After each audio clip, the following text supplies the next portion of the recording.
All right, hello everyone. This is Dr. Joel Rosen, and I'm really excited to be talking to my guest Nathan Bryan on the benefits and the ins and outs of nitric oxide.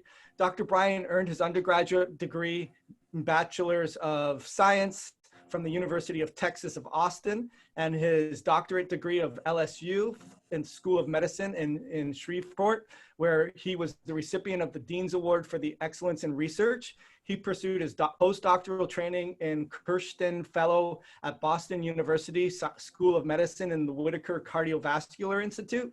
After a 2-year postdoctoral fellowship in 2006, Dr. Bryan was recruited to join the faculty at the University of Texas Health Center of Houston. And in 1998, the Nobel Laureate in Medicine or Physiology. Dr. Bryan has been involved in nitric oxide research for the past 19 years and has made many seminal discoveries in this field, which we'll definitely be talking about some exciting stuff today. His many seminal discoveries have resulted in dozens of issued US and international patents, and the product technology resulting from his discoveries and his innovations has improved patient care worldwide. That wasn't so easy for me to say, but thank you so much for being here today.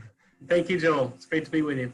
Yeah, so like I said in another interview that we had, I met you at a seminar on chronic health conditions, and I was aware of nitric oxide. But what I'd like to do, and the reason I'm so excited to talk to you, is I work with clients that are exhausted and burnt out and discovered that there may be this thing called adrenal fatigue. So why don't you tell us, especially for people that don't know, the story of nitric oxide and how it's so important in health? Yeah, well, thanks, Joe. It's always I enjoy educating on nitric oxide because I think too few people know about it and really its effect on chronic health. And so, you talk about burnout and adrenal fatigue, but nitric oxide is probably one of the most important molecules produced in the body. It's responsible for oxygen delivery. You can't make cellular energy without oxygen, and you can't deliver oxygen to the cell without nitric oxide. So that's critically important. It maintains normal blood pressure. It's a cell signaling molecule in the body, how cells communicate with one another. And now in this interesting time of COVID, it's really important for our immune function. It's basically our immune cells generate nitric oxide that then kills viruses, bacteria, and really any pathogen. So what we've figured out over the past 20 or 30 years is that people with optimal nitric oxide production seem to be the healthiest people, resistant to infection, the best athletes, normal blood pressure, and then those that can't make nitric oxide, bad things happen.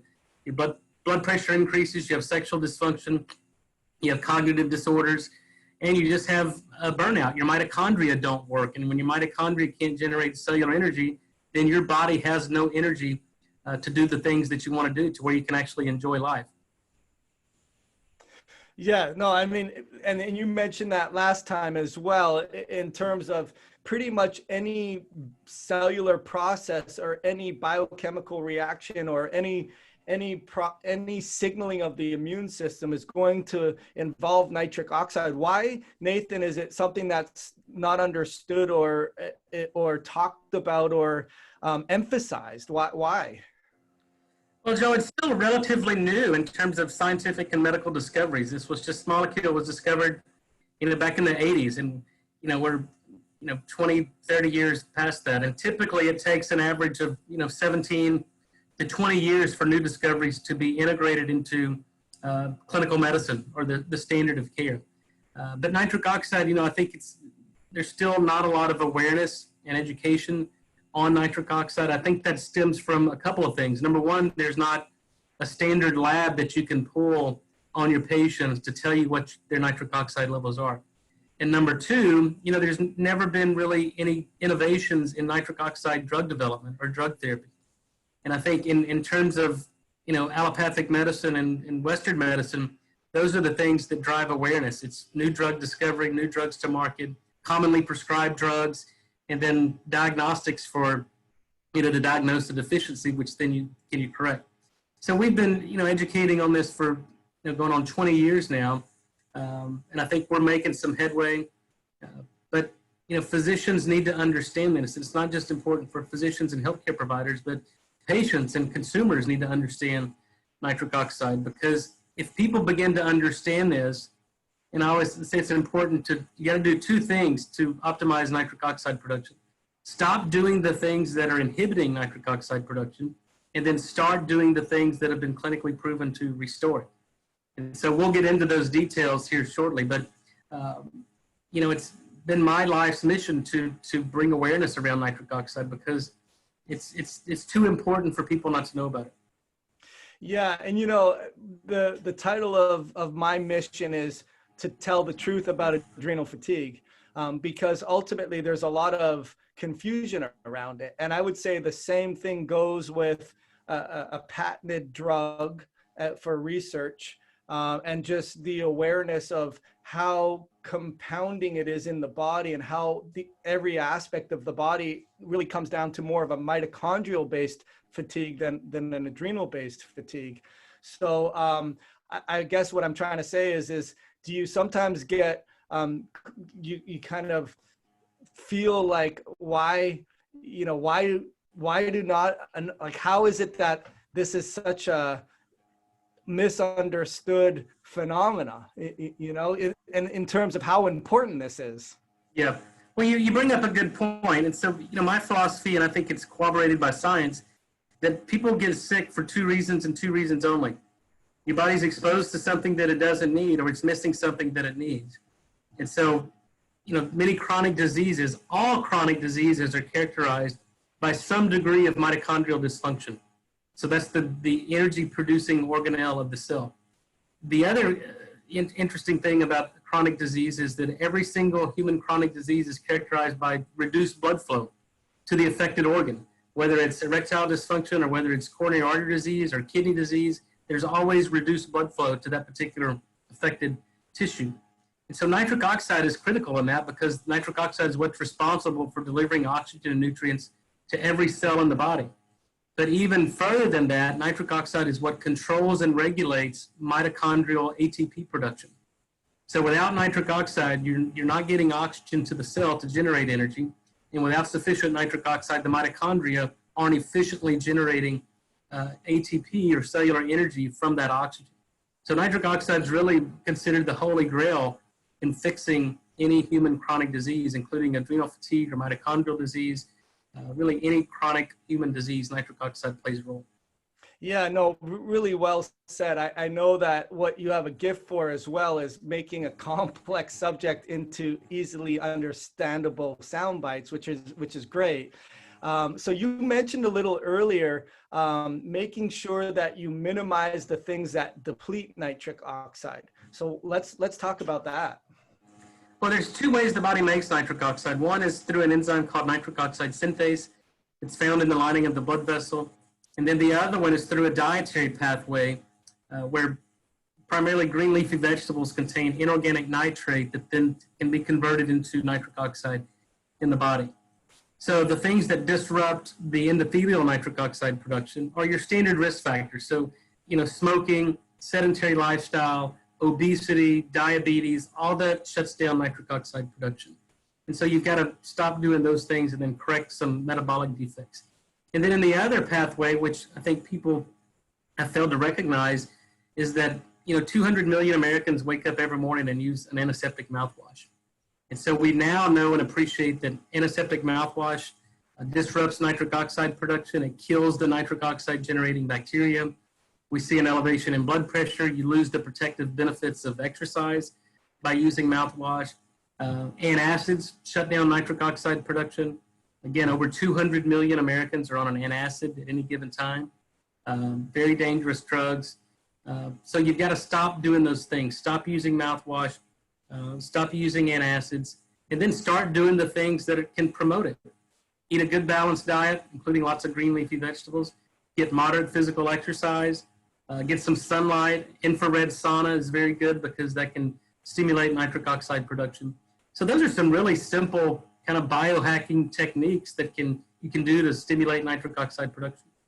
Yeah, I always love it too. Like, when we do all this research, and I'm big into the genetic component, as you know, Dr. Bob Miller, and you really look at some of these pathways, but when it comes down to it, it comes down to common sense stuff, right? Like eating healthy and making sure that you are active, and especially the two which I think are really important, you just mentioned, are the mouthwashes and the proton pump inhibitors, or the things that kill off.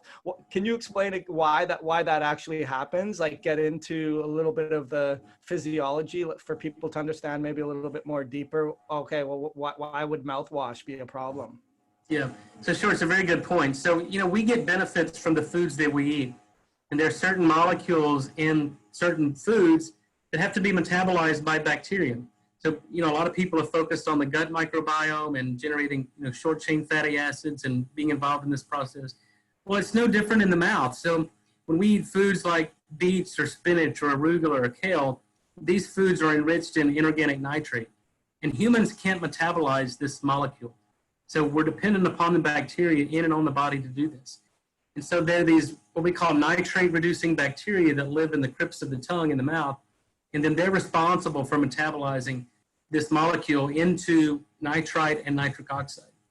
And so people, I think, with good intentions, use mouthwash to maintain fresh breath and to maintain good oral hygiene. But what they fail to recognize is the collateral damage from doing that. So sure, you're killing the bad bacteria, but you're killing the good bacteria. And that's the collateral damage that people need to recognize, because it's been shown that if you use mouthwash, you see an increase in blood pressure. There are 2 out of 3 Americans have an unsafe elevation in blood pressure. Just so happens 2 out of 3 Americans are using mouthwash every single day. Nice correlation there. So you're killing the bad bacteria. The other thing is that, people aren't eating enough green leafy vegetables. We know that the standard American diet shows that we're only getting about 150 milligrams of nitrate per day. We need 300 to 400 milligrams. So just as most people are deficient in things like magnesium and selenium and chromium and iodine, we become a nitrate deficient society. And so it's all of these things: a poor diet, use of mouthwash, and then the proton pump inhibitors or antacids shut down this pathway as well. So when we swallow our own saliva, which is enriched in nitrite, when it enters the acid environment of the stomach, then that forms nitric oxide gas. And so that nitric oxide that's formed from swallowing our own saliva can kill things like H. pylori, the ulcer-causing bacteria. If you eat a food that may be contaminated with, Listeria or E. coli, a lot of these foodborne pathogens, then that nitric oxide will kill those pathogens.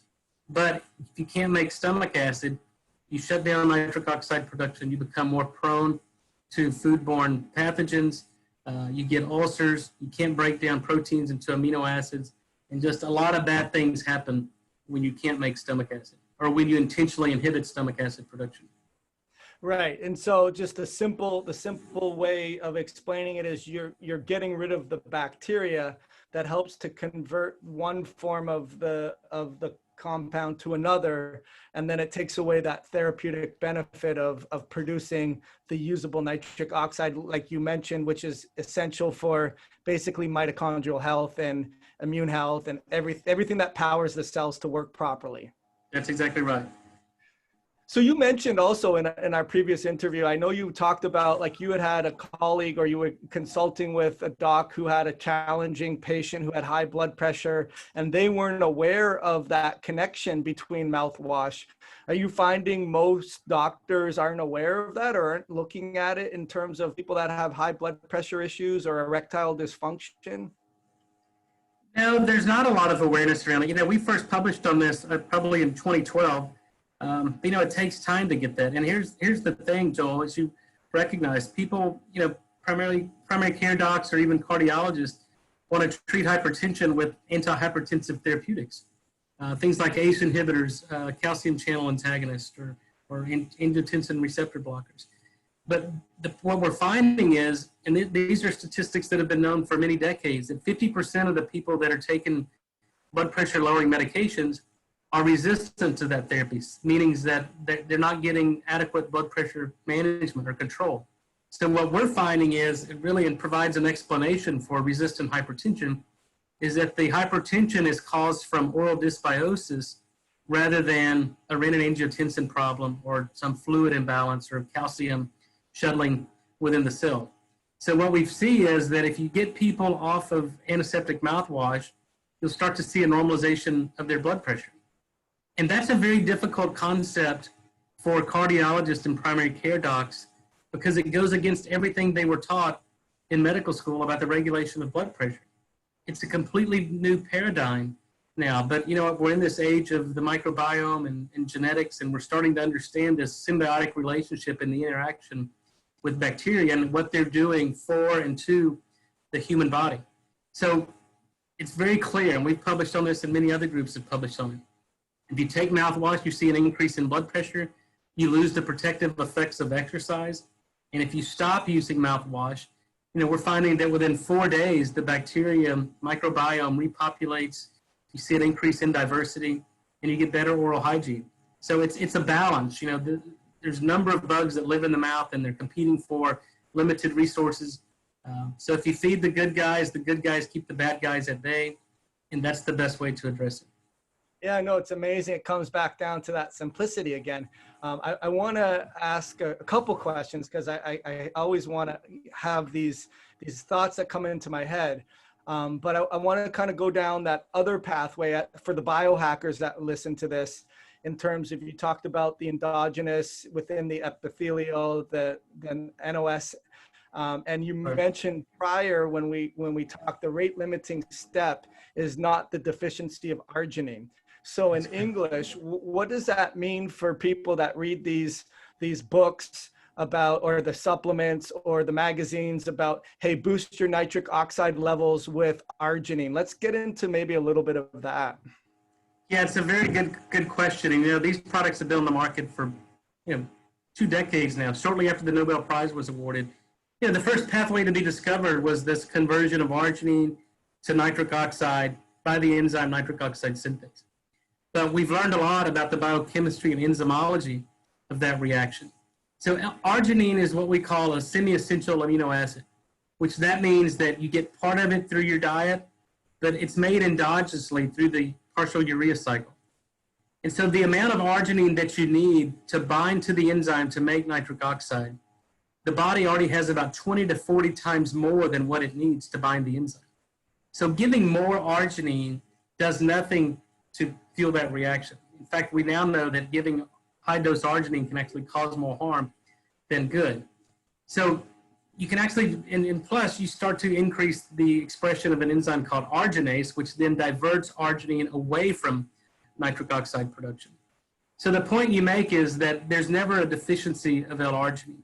The problem with that conversion is that the enzyme that converts arginine to nitric oxide isn't working. So giving arginine is like putting gas in a car with a blown up engine. They're not out of fuel, the engine's broken. It's the same thing with that enzyme. So that's never made sense to me biochemically, but you've got hundreds of products out there that are loaded with arginine, citrulline, antioxidants, and they're labeled as a nitric oxide product. So the point is that, a lot of times these products have good ingredients like antioxidants, citrulline is good, these are amino acids, but it doesn't necessarily mean that you're going to get any nitric oxide out at the other end. And so I tell people, just be cautious to it, because you can get really high dose, you can get into nitrogen imbalance, you can divert it away from nitric oxide production and toward ornithine and urea disposal. But those products don't do anything. I tell people, just save your money. You get enough arginine from your diet and from your urea cycle. No, I'm glad you brought that up. And, I was just listening to a buddy of mine. You got to realize that a lot of those magazines are owned by the supplement companies as well, right? So the other thing you mentioned earlier with the cardiologists and the family physicians is the paradigm shift. They've learned this stuff. They've had a whole methodology and algorithm for working up their clients, but then they don't even put any stock into this other phenomena that may be resulting in those challenges, like in this case, high blood pressure.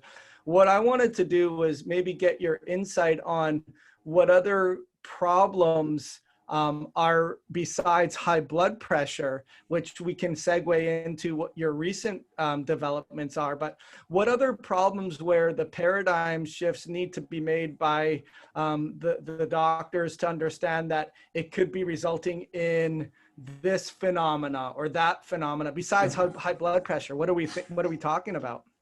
Well, there's clear symptoms and manifestations of nitric oxide deficiency. The first one is usually an increase in blood pressure.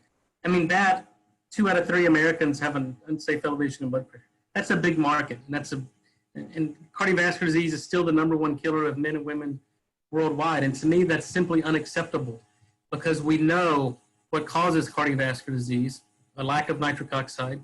We know how to diagnose it, and now we know how to fix it. So cardiovascular disease should be like polio, a thing of the past. But yet it's not, because we haven't done a good enough job of educating and changing the paradigm that needs to be done. But the other thing, the first symptom that shows up is usually sexual dysfunction. So what happens is it's always a loss of regulation of blood flow. And so for sexual function, you've got to increase blood flow in both the male and female. And you do this through the production of nitric oxide to dilate the blood vessels, to get the engorgement. And without nitric oxide, that doesn't happen. So that's #1. The other thing is, exercise intolerance, that people, when they get tired walking up the steps, or they can't start an exercise regimen because they fatigue. Again, that's a nitric oxide problem, because there's loss of regulation of blood flow to the skeletal muscles. Their mitochondria aren't working because they can't make the electron transport chain becomes uncoupled. Vascular dementia, even neurological problems, it's loss of regulation of blood flow. You can demonstrate this through SPECT scans or functional MRIs. No matter what the organ system is, if it's dysfunctional, it's always characterized by reduced blood flow. And why is that? Because their body can't make nitric oxide. You restore nitric oxide, you restore the regulation of blood flow, you get oxygen nutrients to those cells and tissues, you give the body what it needs, the body heals itself. It's a very simple concept. It's amazing to think how involved in everything that we do from a health standpoint. Peripheral neuropathy, Alzheimer's, blood flow. I know cold hands, cold feet. People are always cold. The inability to adapt to the cold surroundings. All of the above. So, as far as how does you mentioned it's difficult to test. So you've come up with a couple of strategies to do that. So what are they, and how do we test to see? Well, I know that I have a blood flow issue, but I want to see improvements. I want to see if I'm getting better, or I want to see how bad it is or how good it's getting. How do we do that? The first thing I always like to tell is, the symptoms will always tell you kind of what the problem is. So, but it's kind of a bag of tricks. So I think you got to pay attention to symptoms. I developed a salivary test strip years ago that give us an indication of total body nitric oxide availability. So if your saliva doesn't turn this test strip a bright pink, then it tells us that your body's not making sufficient nitric oxide. And then we can work backwards and try to figure out, where is the problem? Is it because you have endothelial dysfunction? Is it because your diet isn't good? Is it because you're using mouthwash? Is it because you're using antacids? And then we can answer those questions and then figure out exactly where the problem is, and then take the steps to correct that.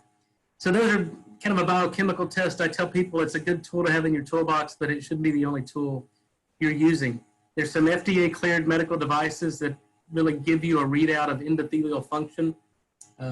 Those are good. And I think if you're using a combination of those functional devices like the EndoPad or the Max Pulse, these cool little devices, along with the biochemistry and looking at the clinical picture, that's really going to give you a good indication when and if there is a nitric oxide problem.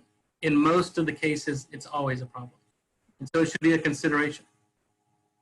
Right. And as far as just the life cycle of nitric oxide in terms of how long it stays around, and or how absolute amounts we have at certain ages and how it declines. Can you give us a little insight on that too? Sure. So the endothelial portion of the production of nitric oxide declines with age. So we lose about 10 to 12% per decade. By the time you're 40, you only have about 50% of what you had when you were younger. So that's kind of on an average kind of population-based studies. But we know that, for instance, I'm 47, but I have the biological age of a 26-year-old. And to the contrary, there are kids that are 18, 20, 25 years old that have a biological age of, a 50-year-old. So it doesn't necessarily mean that you can follow the average. In fact, I don't want to be average because the average person's overweight, unhealthy, and on many drugs. So we have to take the steps to correct that and prevent that age-related decline in nitric oxide production. We know how to do that. And then the other thing is, you can compensate for that with the dietary, eating, green leafy vegetables or including more nitrite or in your diet. So that's how you overcome that limitation. But we know through many years of study that on average, the older you get, the less nitric oxide you make. And that's what's responsible for age-related disease. Right. And you also shared with us last time, your friend Dr. Zach Bush, he had an exercise video on how to boost his nitric oxide levels. So are you a proponent of high intensity exercises for that, or is any exercise okay? Is there one better than the other? Well, I think the most important thing is exercise. You can get into detail of the quality of exercise, but you need oxygen to make nitric oxide. So when you go into this high intensity interval training and you become hypoxic or run out of oxygen, then the enzyme that makes nitric oxide doesn't make nitric oxide because you need oxygen as a cofactor and a substrate. So, just 20 minutes of moderate physical exercise of a brisk walk is sufficient to stimulate nitric oxide production. I think the benefits of the high intensity interval training are the adaptive effects, because brief periods of hypoxia lead to this adaptive effect and upregulation of nitric oxide production. So over time, you're going to get a better benefit and probably more bang for your buck for the high intensity interval training, because you're creating these brief periods of hypoxia that then allows for these adaptive changes. Right. Okay, great. And then I'm sorry, I'm all over the place here because I hear all these questions in my head when you're asking me, when you're answering them. But as far as, are you aware of with breathing styles? I know we teach a lot of clients that are overwhelmed and stressed, how to regulate their breathing, how to make sure that they are in control. Has there been any studies on that at all? Do you know, in terms of that can also boost nitric oxide levels? Yeah, for sure. There's lots of published studies on that. So deep breathing, it's really nasal breathing. So the blood vessels are lined by endothelial cells. The nasal airways are lined by epithelial cells. And so the nitric oxide synthase is actually concentrated. The highest concentration of that enzyme is actually in the airway epithelium. So when we deep breathe through the nose, it causes some mechanoactivation of these cells, which then stimulate nitric oxide production. So deep breathing through the nose delivers nitric oxide gas directly to the pulmonary vasculature, and that's been shown to lower blood pressure. So you can lower blood pressure just by deep breathing exercise. There is a nitric oxide component to that. The problem is, if you have endothelial dysfunction, then you have epithelial dysfunction, because the same conditions render that enzyme dysfunctional. So if you've got older, sick patients, the deep breathing, I think, is still good, but the nitric oxide mediated effects are going to be minimal until you recouple that nitric oxide synthase enzyme. Gotcha. See, I'm just thinking though, how can you monetize common sense stuff as getting good oxygen and exercising and eating healthy? I mean, what's with that, right? Well, that's the beauty of it. People don't have to spend money to do this. This is what nature developed. And so if you give the body what it needs and do the things that we've known for decades, if not centuries, it's diet, moderate physical exercise, good oral hygiene, and the body heals itself. But people, I think we're trained to want to pill, take something that can, an exercise mimetic or something to, if I don't want to change my diet, but I want something to give me the benefits of the diet. And that's just not how the human body is designed to work. No, absolutely. I tell people when I work with them, you have a imbalance between demand and supply, quite simply. And I like what you say, you need to minimize the things that you shouldn't be getting, and you need to maximize the things that you should be getting, which again, kind of creates that equation of equality between demand and supply.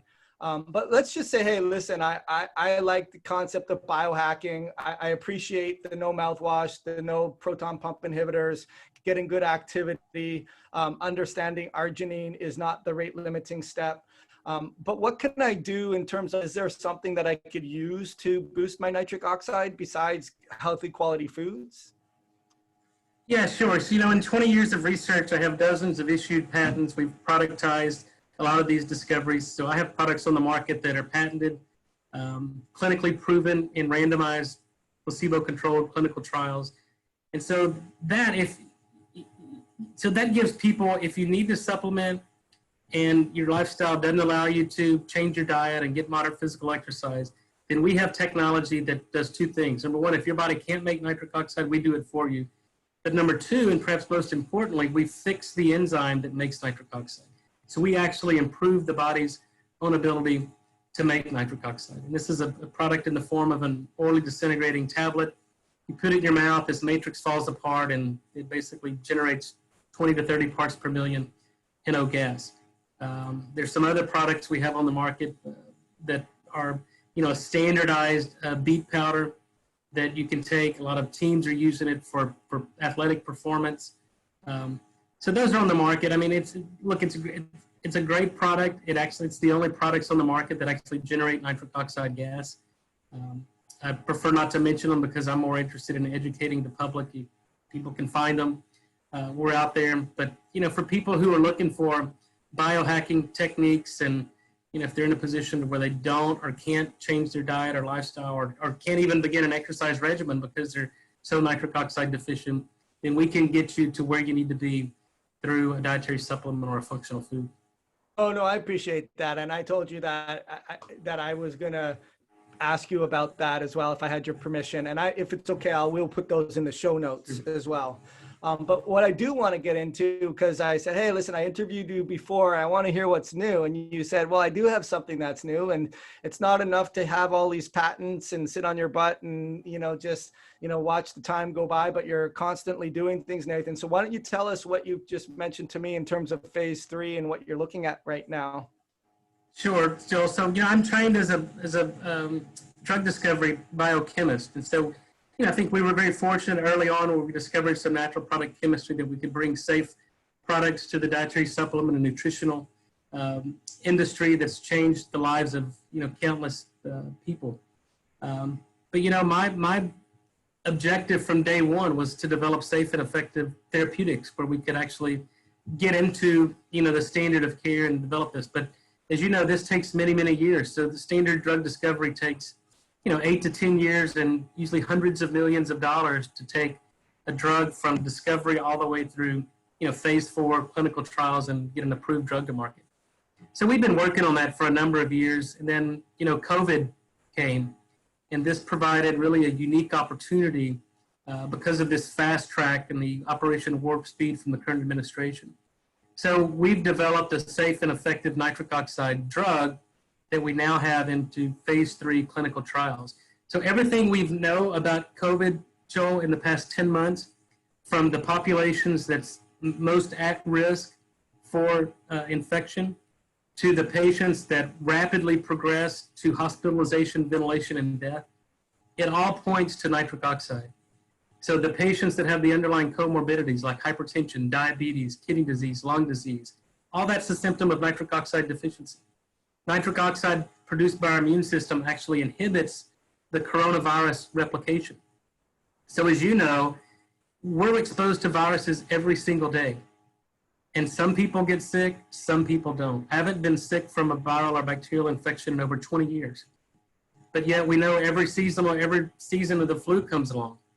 Tens of thousands or hundreds of thousands of people are infected, tens of thousands of people die every year. And it's no different for COVID. The susceptible population, the old, the weak, the feeble, African Americans, they're the ones that are most susceptible. And so what we've done is we got an IND, an investigational new drug, approved by the FDA to go into clinical trials in the African American population.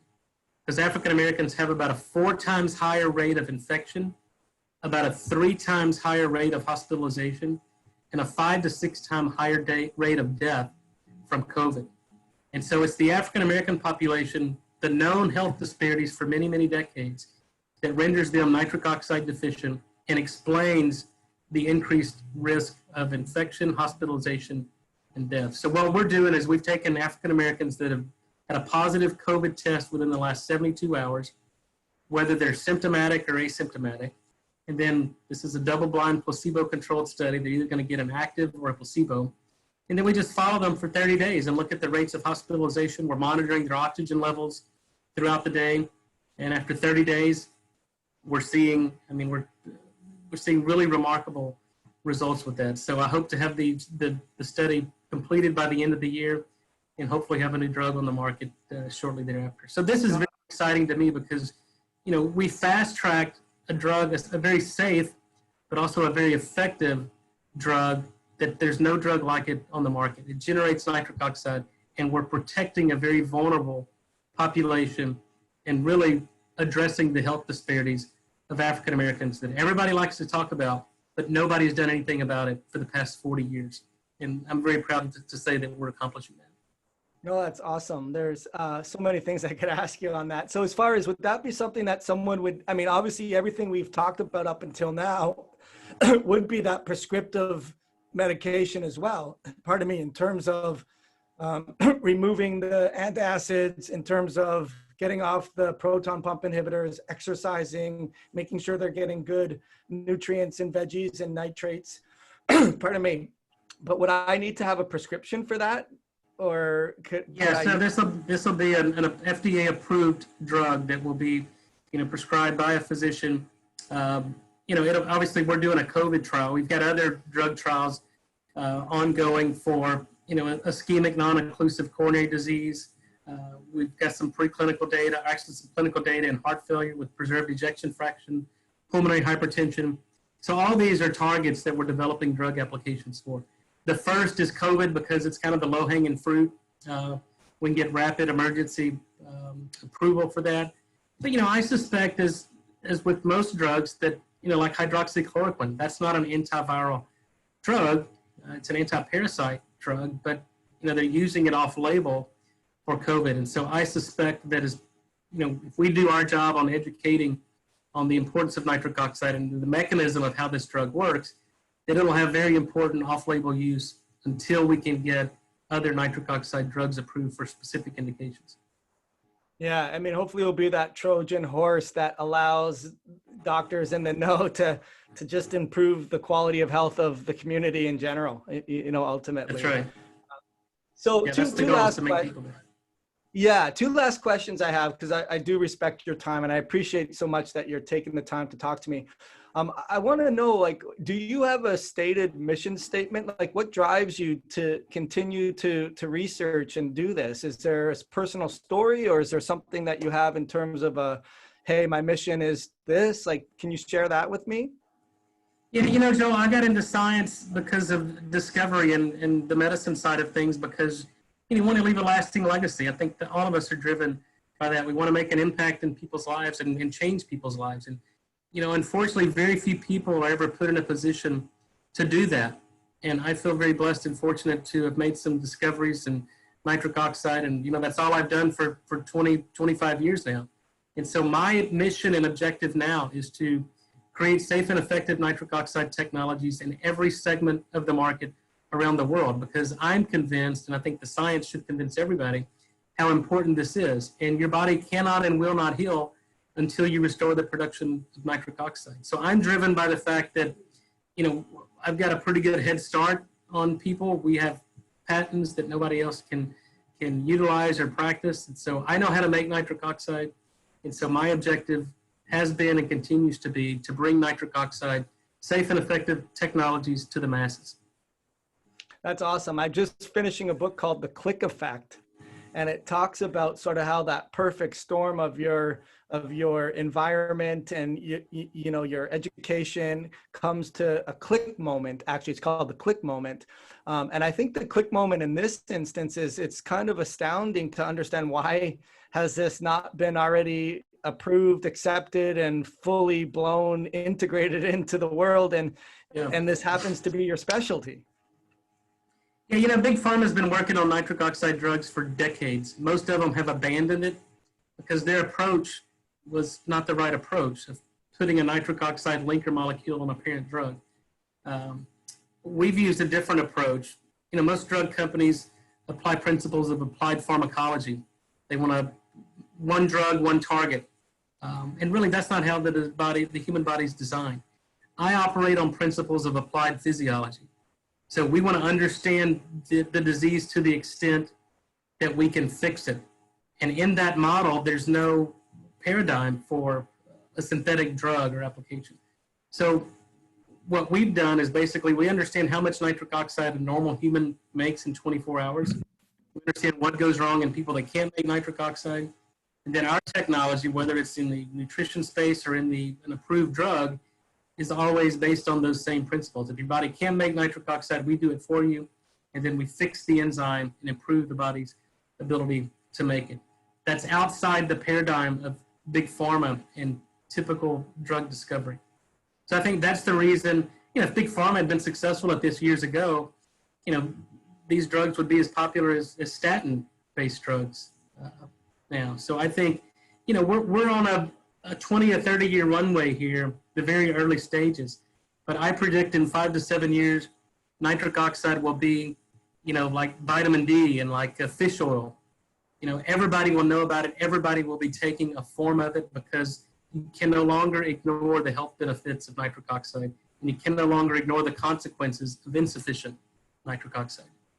Yeah, absolutely well said. So wrapping up here, we had a question that we asked in the Perfect Storm Summit, but the question I ask with my podcast is, knowing what you know now, if you would have known then, what would you have told the younger Nathan that you know now, in terms of how it would have benefited you in health, or just having that 20/20 vision of knowing now what you didn't know then? What do you think that would be? Well, Joe, it's a good question. And, you know, I've reflected back on kind of the course of my career and the journey. And, you know, the one thing that I've recognized is how little control I had over this journey and the direction. I think God puts people in situations in our lives at certain times to, you know, deflect us a little bit to go a path where we're designed to go. And so, you know, like most of us, we're resistant, we're steadfast in where we want to go and what we think we want to be. And then life happens and interrupts. So, you know, I probably wish that I would have, you know, listened and been less resistant to some changes and directions that I was being, I think, pushed in or encouraged early on. So I think, you know, God has a plan for all of us, and, you know, I wouldn't go back and do anything differently because I'm where I am today because of the journey that we've all been on. I think that holds true for everyone. Sure. No, I think the analogy I get on that one is you kind of already had that life house that you were aiming for on the ground. But you would have kind of went with the tide, knowing that you were still focused on that instead of really exerting energy to go in that direction that may have been pushing you in the wrong direction, or a little further than closer, kind of thing. That's right. Awesome. Well, listen, Nathan, I really appreciate you taking the time. I'm really excited to see what happens with your study and your trial. I'll definitely be keeping my eyes posted on that. I'll give the listeners the links to some of the information that you provided. And I just really hope that your mission comes sooner rather than later, because the world needs to know about this. Well, Joe, thanks to people like you who, you know, give us a platform to educate and bring awareness around nitric oxide. I think we'll certainly accomplish that mission. So thank you, and keep up the good work that you do. Awesome. You have a great rest of your day, Nathan. Thank you, Joel. All right. Take care. See ya.